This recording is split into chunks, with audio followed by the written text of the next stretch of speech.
The tunnel's open and we've all had our celebrations, but what's actually left to come? There's a little bit more to talk about before we turn off the lights. So let's get straight into it. This is your final Metro Tunnel update. So you might have taken a trip through the tunnel already and taken in the sights, the smells, the signage, but at Town Hall, you might have noticed a few things were yet to come. There's this secret hidden area at the Collins Street end of the platform, and on the other side of the station, near the Flinders Street connection, there was this cordoned off section of ticket barriers. The one at the Flinders Street end has actually just opened up. It's called the Town Hall Place entrance, or exit number 2, if you wanted to look at those big yellow signs you've seen all around the station. Along with that huge main structure, that entrance also connects up to the surrounding laneways, to Scott Alley and Cocker Alley. The Fed Square entrance will take a little bit longer, and that connects up to that forbidden end of the platform. You've probably already seen the structure with its big purple beams coming together as you've moved through the city, and it'll be ready later in the year, complete with the new artwork by Marie Clark. Okay, now that you know all your construction stuff, let's kind of look back a little bit, because you can actually walk into these stations now, and you can see the majesty of everything. So, I thought it would be good to do a bit of a potted history of how we got to this point so that you can fully grasp just how massive of an effort it was to make these spaces come together. To keep this exciting and to inject a little bit of cinema into all of this, we're doing a 3-act structure. This is your extremely abridged Best Picture nominee summary of the Metro Tunnel. So, Act 1. That's when they shut down City Square, started digging next to the city baths, all that sort of thing. Because all of the stations are in pretty dense locations, obviously barring Arden, but you get what I mean, you have to do a heap of groundwork before all of the construction proper can start. That's things like moving gas mains, electrical infrastructure, clearing the sites through demolition, that sort of stuff.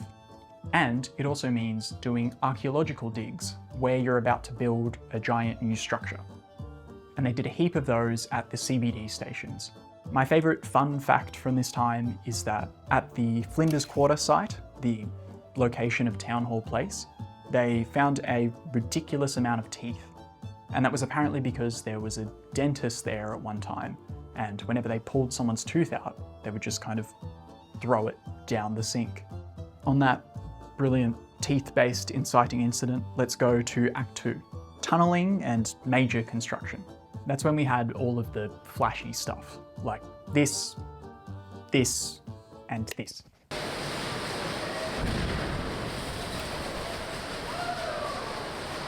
If we keep going with the fun facts, my favourite one is how the TBMs, or the tunnel boring machines, finished their life. So the way that the digging was structured meant that all of the TBMs finished their journey at Town Hall. And from there, they cut the front drill bit off, the cutter head, and they hollow out the inside of the front part of the TBM. The whole thing is not enclosed, it's just kind of this smaller front section. Then they line the whole walls of where that skin used to be with the concrete segments that make up the rest of the tunnel. And so that means if you're catching a train through Town Hall, you're moving through the magnificent bones of this once mighty creature.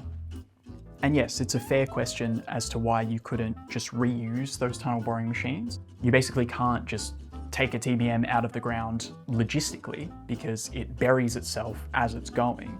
And you also can't just reuse that somewhere else because the whole design of it is specifically for the ground conditions that it works in. Okay, and Act 3, the grand finale, testing and opening. That's when construction started to finish up at each of the stations, when the focus kind of shifted to train testing and system testing, and also getting all of the Metro train staff ready to operate all of the stations. And as you know, this act is capped off with a wonderful day one celebration. That's when you all packed yourselves onto trains and fought tooth and nail for badges and finally got to see all of the stations for yourselves. Okay, that's a wrap on this beautiful cinematic masterpiece of a retrospective.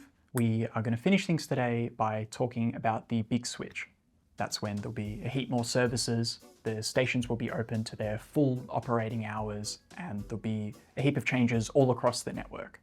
If you want the quick highlights, In the peak, there'll be trains every 3 or so minutes from the metro tunnel stations.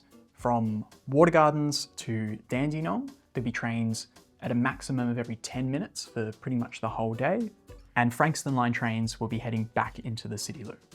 There's a few other specific changes for the other lines, so I'll link the information in the description so that you can have a look yourself and figure out how your journey might change. And that is everything. Thank you so much for watching, or for following, or for just stopping by the stations on your lunch break. The people that work on this project are extremely passionate about it, and to have a day like our first day of operations, where so many of you came and caught a train and just explored the stations yourselves with such joy, was an absolutely wonderful experience for, I feel comfortable saying, everybody that worked on this project. Thank you again for everything, and enjoy the Metro Tunnel.